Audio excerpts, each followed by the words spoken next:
कैसे हो भाई सभी, आप सबका स्वागत है आपके अपने चैनल टीचर्स अड्डा पर। मैं हूं आयुष चौहान। डोमिसाइल नीति कल जब बयान दिया नीतीश कुमार ने कि भाई हम लागू कर रहे हैं, तो एक मायूसी छा गई थी। ठीक, एक वर्ग में खुशी भी थी कि अब जो है बिहार का बालक जो है उससे उसके हक की नौकरी मिलेगी। लेकिन इसमें बीच का रास्ता अपनाते हुए, जिसके साथ मैं भी फेवर में हूं कि एक ओपन एनवायरनमेंट भी होना चाहिए, सब लोगों को भी मौका मिलना चाहिए और जो स्थानीय निवासी हैं उन लोगों को भी मौका मिलना चाहिए।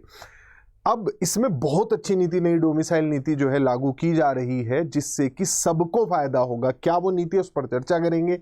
लेकिन भाई ऐसी ही नीति अब मैं चाहूंगा उत्तर प्रदेश सरकार भी लाए, राजस्थान सरकार भी लाए, हरियाणा भी लाए, कि हम भी कुछ अपने लिए जो टोटल सीट्स का एक परसेंटेज है सिर्फ अपने निवासियों के लिए रिजर्व रखेंगे। मतलब पूरे देश में एक वातावरण होना चाहिए जिससे कि सबको समानता मिले और बच्चे लड़े नहीं। खैर, क्या डोमिसाइल नीति है जिससे कि मैं कह रहा हूं कि मुझे काफी सही लगी है। तो जो पहले जो नियम था अब उसे बदल दिया गया है। क्या बदलाव किया गया है वो आप एक बार देख लीजिए।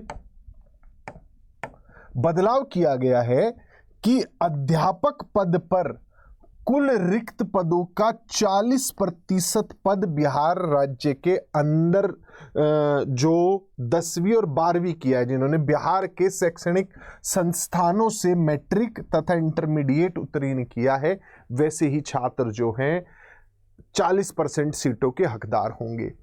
बाकी की जो सीटें हैं 60% सीटें, वो कोई भी उसमें अप्लाई कर सकता है। हालांकि परंतु अगर 40% रिक्तियां नहीं भर पाती हैं, मतलब कि भाई 100 सीट आई, उसमें से 40 सीट मैंने बिहार के बच्चों के लिए कर दी, बिहार के एलिजिबल कैंडिडेट्स सिर्फ 35 हैं, तो जो बाकी की 5 सीट हैं वो जो 60% बच्चे आ रहे हैं उनसे भरी जाएगी। यानी ये 40 बिहार के लिए रिजर्व्ड है। लेकिन अगर बिहार से कैंडिडेट नहीं मिल पाता है तो फिर कोई भी छात्र, वो कहीं का भी हो, कैसे भी हो, वो उनका हकदार रहेगा।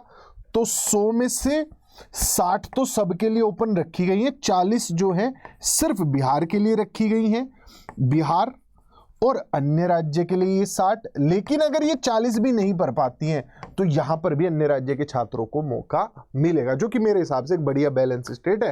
भाई बिहार के बच्चों को भर भर के मौका मिल भी जाएगा, उनके वहां की भर्ती है, टैक्स वो लोग भर रहे हैं, सैलरी उन्हीं के एक चक्कर के थ्रू जा रही है। लेकिन जो बाहर का अगर अच्छा कैंडिडेट है तो वो भी बिहार में शिक्षा में योगदान दे पाएगा। ये कुछ बदलाव है। तो टीआरई 4.0 5.0 क्लियर है कि हो रहे हैं। मुख्यमंत्री जी ने इसे अपने बयान में भी कहा है, सरकार बदलेगी तो भी होंगे, नहीं बदलेंगे तो भी होंगे। अगले वाली पे तो ज़्यादा दबाव रहेगा भर्ती देने के लिए, अगर बदल गई सरकार। अगर नहीं बदली तो भाई ये लोग 4.0 और 5.0 कह ही चुके हैं। एस-टेट का जो एग्ज़ाम है वो 5.0 से पहले कराया जाएगा, 4.0 से पहले नहीं कराया जाएगा। ये भी बयान क्लियर दे दिया गया है। डोमिसाइल नीति ये होगी। अब अपनी पढ़ाई शुरू कीजिए।